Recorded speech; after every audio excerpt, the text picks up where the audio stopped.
You're watching News at Prime. Let's bring you this now. Various world leaders have addressed the G20 summit, which kicked off today in Rio De Janeiro. South Africa will soon take over the powerful bloc's presidency. Vuyo Mvoko live for us for the latest of what has come out of those speeches. Vuyo, I'm going to try and raise my voice a little bit because of the sound problems you may have on your side. So just to be clear, the outgoing president of the G20, Lula da Silva, has addressed.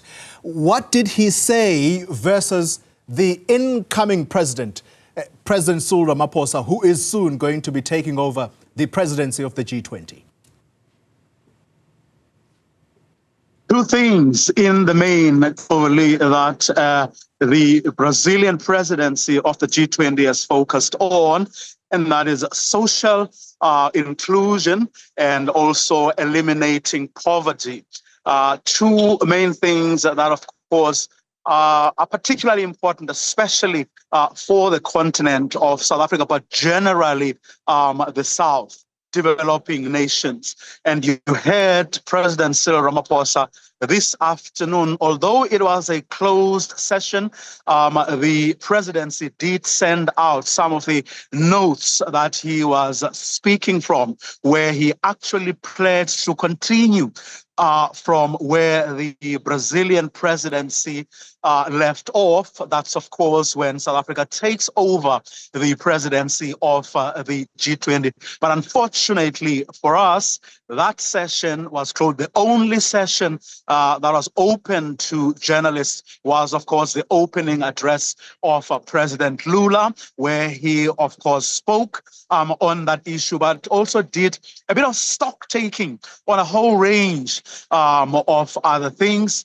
including, of course, the just transition insofar as energy is concerned, but also the transformation, of institutions across the world to ensure that not only is no one left behind, but that everybody gets to have a seat on the table, but also to make sure that other people's voices, or there are no lesser or bigger voices, but some people would say reach coming from a G20 that in itself is actually exclusivist. I mean, in the context of 193 countries in the world. But of course, those debates continue, and you can, in fact, bet your bottom dollar or Kruger rand that there are people like Spain, for example, who are going to raise that very issue here at this summit.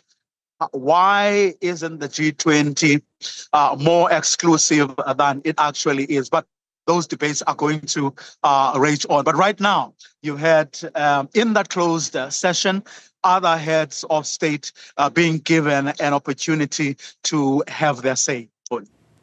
Vuyo Mvoko, let's leave it there for the time being, and we are going to continue watching that G20 summit very closely and hoping to bring you just some of what is being said by the world leaders there.